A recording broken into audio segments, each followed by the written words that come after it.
It feels like all of the recent emulation news has been really bad news, whether it's Nintendo taking down Yuzu and Citra along with it, or the Amazon Android store kicking emulators off because they don't want to deal with lawsuits from Nintendo. It's all been really dour news, which is why I'm almost hesitant to say what I'm about to say, because I'm afraid like karma will come after us for mentioning this. But we've got some really good emulation news to share, and that's that Apple is finally, after years and years and years, changing their stance on whether or not emulators can be on the iOS and iPadOS app stores. And I bet you by the time that you watch this, there will already be some emulators on the App Store, and I can't wait to find out more about them. But up until now, Apple has, understandably so, kept emulators off of their devices. Now, why would I say understandably so? Well, for instance, they don't want to get sued by Nintendo. Nintendo is ridiculously litigious, and with Apple putting these things on the App Store or allowing other people to put these things on the App Store, it does give these other companies like Nintendo, for instance, a vector for a lawsuit. And another reason that it makes a lot of sense for Apple to keep these things off of the App Store is a selfish reason for them.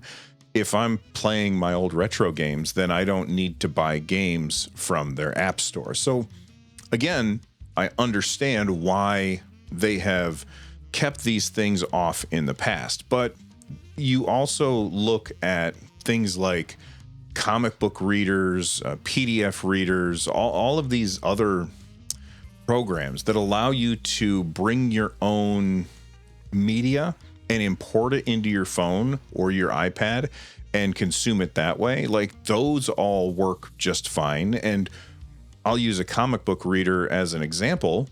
I could install a comic book reader on, say, my iPad, download CBZ files from the internet that, I don't actually own, drop them on my iPad and be able to read those comic books that otherwise I could use, say, like the Marvel app or the DC app in order to buy those comics and read them legitimately.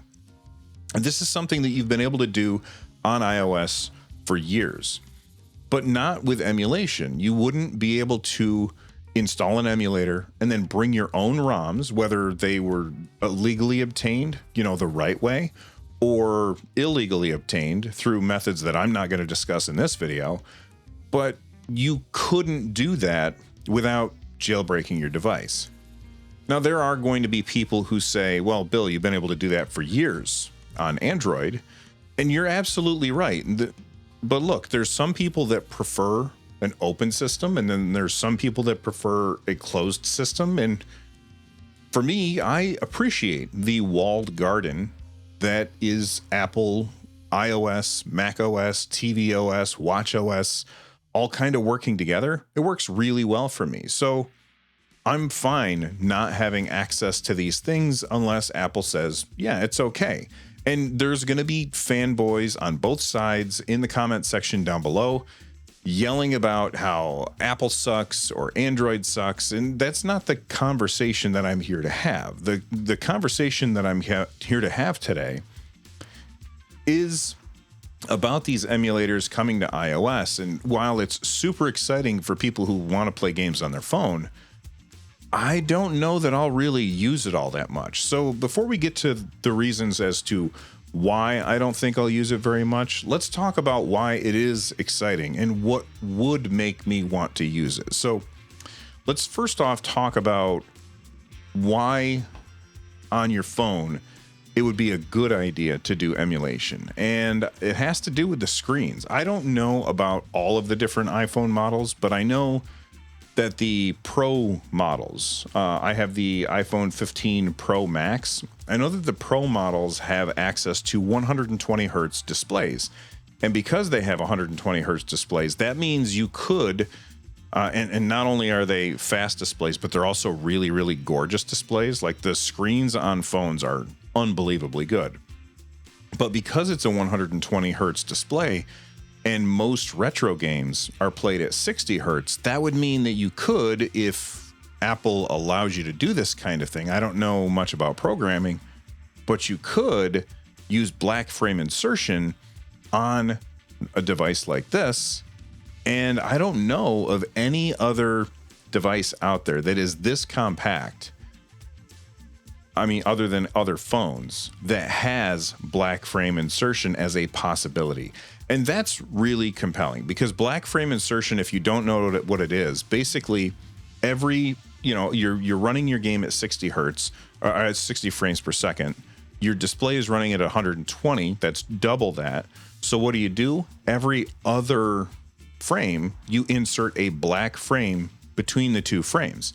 It happens fast enough that you can't really see it, but it really smooths out motion blurring, and it makes the games look a lot more like they did back when we played them on CRTs back in the day.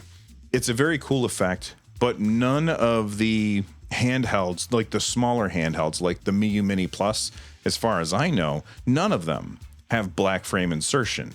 And it's because they don't run at a high enough refresh rate. So it's totally understandable why somebody might look at something like your phone and say, okay, that's a perfect device in order to run games like that. Another reason why somebody might get excited about being able to play these games on your iPhone would be maybe you want to play old arcade games that have like the vertical layout, because I have tons of arcade games on my arcade that have giant black bars on the left and on the right of my screen. And that's because those systems actually had vertical screens instead of horizontal screens or landscape screens. And because of that, it just doesn't look as good when you're playing on a widescreen system. Everything gets shrunk way down. Well, phones are vertical devices, and because they're vertical devices, they might be absolutely perfect to play those old school bullet hell shoot 'em ups that we used to just dump quarter after quarter after quarter into at the arcade. I think that that's pretty exciting. Although I will say there's no good way to have like controls on the side of my phone and hold it vertically, or at least no way that I know. If you know of a way to do that, let me know in the comments down below that like button. Another reason that I would find emulating on iOS compelling would be Nintendo DS and Nintendo 3DS games, especially the ones that focused on touch. Games like Zelda Twilight Princess. Wait, was it Twilight Princess? No, Phantom Hourglass. And then the one with the train, I can never remember the name of it. Both of those games were focused very heavily on the touch screen, where you controlled Link using the stylus on the bottom. And that type of game would be absolutely perfect on a phone. And I've been saying this for years, that Nintendo should ship those games on both Android and iOS so that you can play them, because basically you can put the top screen on the top, put the bottom screen on the bottom, have only the bottom screen be touch, able to accept touch inputs, and you could play those games in that way, and it would play absolutely perfect. And those are really good games that I think a lot of people probably missed out on. So those are the reasons I'm excited for the idea of official emulate. Well, no, I can't say official, but officially allowing emulators to come to iOS without having to go through the hoops of jailbreaking my device. So that's why I am excited about it. Let's talk about why I probably actually won't use it. Look, like I said before, there's going to be people who say you've been able to do this on Android for years. And I used to have an Android phone. It was a Samsung Galaxy Note 2, I believe. And you know what I never did on that phone, even though I installed them, is I never played my old retro games on my phone. And the reason why is because I just can't be bothered to play touchscreen games. And I just got done talking about how those Zelda games would be perfect on this. But guess what? That's holding the phone vertically, like I'm holding it in my hand now. One-handed gameplay where I'm just kind of moving my thumb around on the screen. That's perfect for this form factor.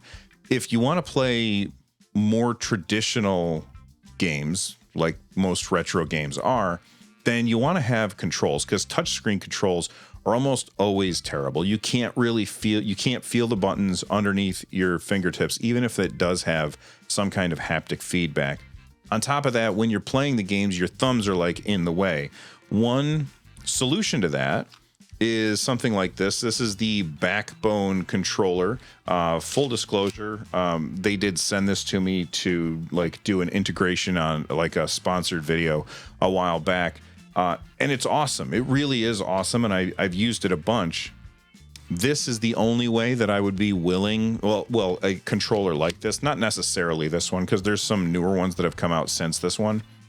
But this is the only way that I would ever consider playing retro games on my phone. But at the same time, I also have my Miyoo Mini Plus, which I gotta be honest, last year I probably spent more time playing games on my Miyoo Mini Plus than I did on my Steam Deck, on my ROG Ally, on my Lenovo Legion Go, on my PlayStation, on my Xbox, on my Nintendo Switch. The Miyoo Mini Plus is tiny. It's easy to always have with you. The battery lasts forever, and it's just a really, really great device. And it has so many amazing retro games on it. So I've been playing tons on the Miyoo Mini Plus. And I have to say, even with my phone and a Backbone controller combined, I just don't think that would be a better experience, or at least better enough than using the Miyoo Mini Plus. And because of that, I just don't see myself using the emulation on my phone. That being said, I look forward to all of these emulators showing up and me being able to load my ROMs onto my phone, hook up the Backbone controller, and try it out and be proven wrong. But I guess that leaves my question to all of you. Are you interested, for iOS people, are you interested in playing these retro games on your phone, or do you prefer to have a dedicated device? Let me know in the comment section down below that like button. And if you enjoyed this video, you're probably going to enjoy this one as well. From the Nerd Nest, I'm Bill. Stay rad, everybody.